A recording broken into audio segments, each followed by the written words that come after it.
లోకేష్ అనే కత్తితో చంద్రబాబు నాయుడు గారు తెలుగుదేశం పార్టీని వెన్నుపోటు పొడి చేస్తున్నారని ఒకసారి చెప్పారు.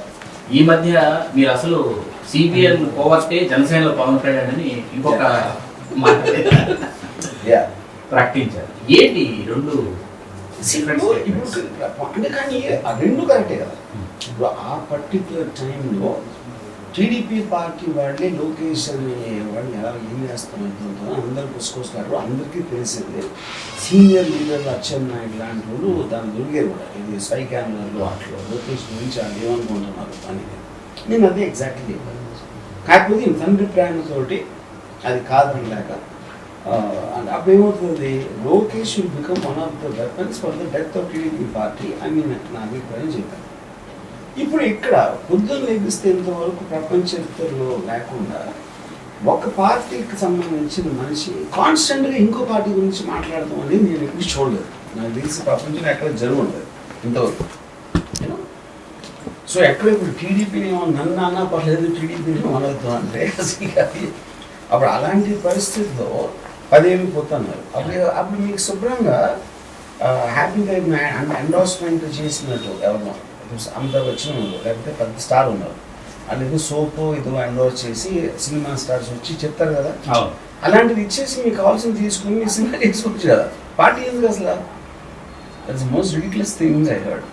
అందుకని ఎప్పుడు చూసినా ఇవన్నీ జనసేన పార్టీకి పవన్ జనసేన పార్టీ అనేది మేము పెద్ద అపోజింగ్ ఫోర్స్, ఒక ఫ్రెష్ ఫోర్స్గా వచ్చామని వాళ్ళు ఫీల్ అయిపోయి కాలర్ వేసి గంతులు వేసి అరిసేసి అన్నీ చేశారు.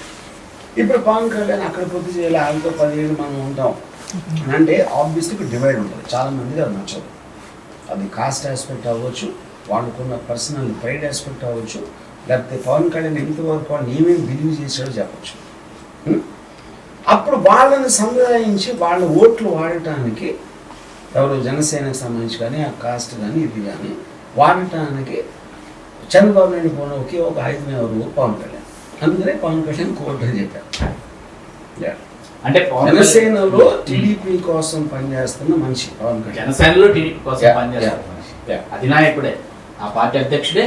And just because he happen to be founded, అది కోఇన్సిడెన్స్ అంతే. అది ఒక్కటి మీ మార్చి అనుకోండి కోర్టే.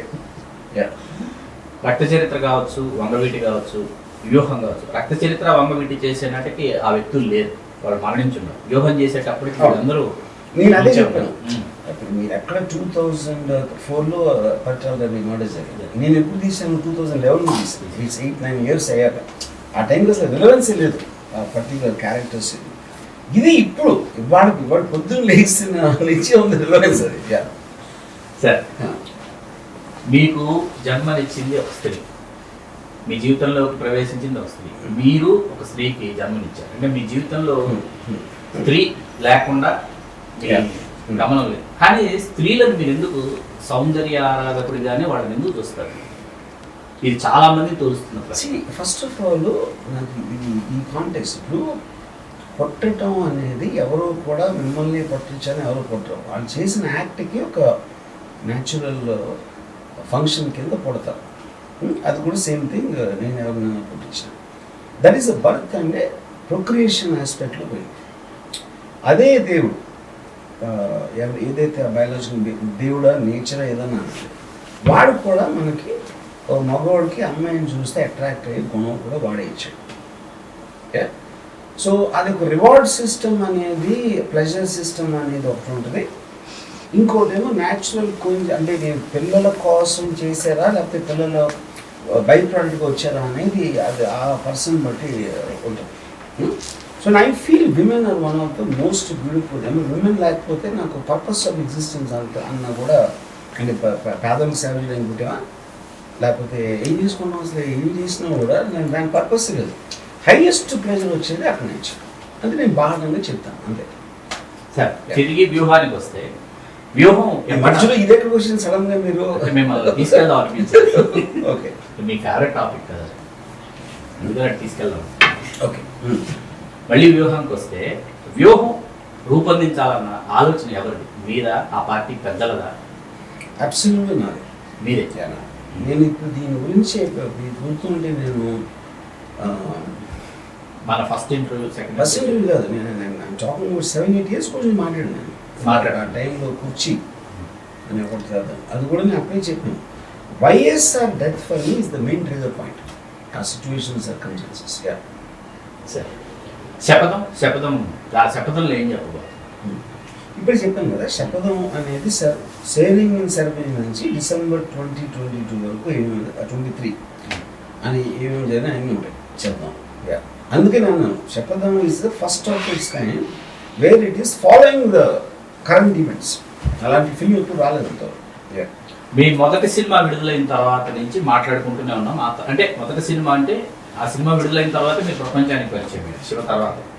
ఆ తర్వాత ప్రతి సినిమాకి మీ సినిమా ఎప్పుడు వస్తుంది అని ఎదురు చూసినటువంటి తరం ఆ తర్వాత చాలా తరాలు వచ్చాయి. అట్లాంటిది ఇవాళ రాంగోపాల్ వర్మ గారు అవతల వాళ్ళ సినిమాల గురించి మాట్లాడుతున్నారు.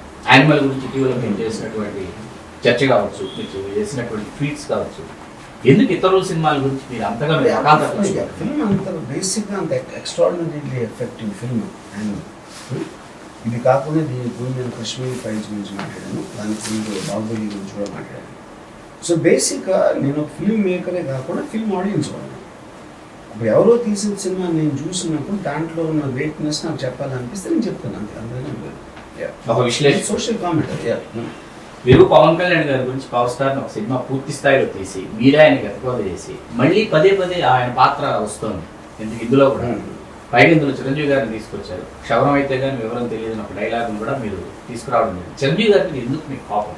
ఫస్ట్ ఆఫ్ ఆల్ మీరు అది చూస్తే దాంట్లో చిరంజీవి గారి మీద కోపం ఇంట్రెస్ట్ అక్కడ సింపుల్ లాజిక్ చెప్తున్నాను. జనసేన పార్టీ ఎందుకు పెట్టారు అసలు? ఫెయిల్ అయింది ఆయన అదే చెప్పాడు. మీ చిరంజీవి గారు పవన్ కళ్యాణ్ ఇద్దరు అన్నదమ్ములు. ఈయనేమో ఆయన సాక్స్ వాసనలు వస్తా బూట్లు బూట్ పెట్టుకుంటే అలాంటి ఏమో చెప్పారు పవన్ కళ్యాణ్. ఎంత అభిమానం ఉందంటే నాకు అన్నంటే.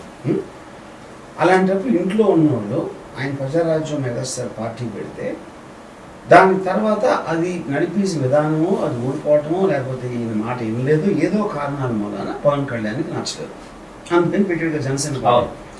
ప్రజారాజ్యం హిట్ అయ్యి అన్నదమ్ముల మధ్య అంతా కరెక్ట్గా ఉంటే జనసేన పార్టీ ఎందుకు వస్తుంది? అసలు రావాల్సిన అవసరం లేదు కదా. అప్పుడు జనసేన పెట్టిందని అన్నకు ప్రూవ్ చేయడానికి పెట్టాడు.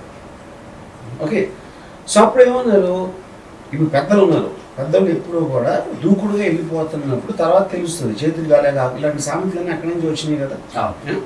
సో అప్పుడు ఇది కొత్త పార్టీ పెట్టేస్తా ఉండే చాలా అది it is a natural psychological aspect of a family.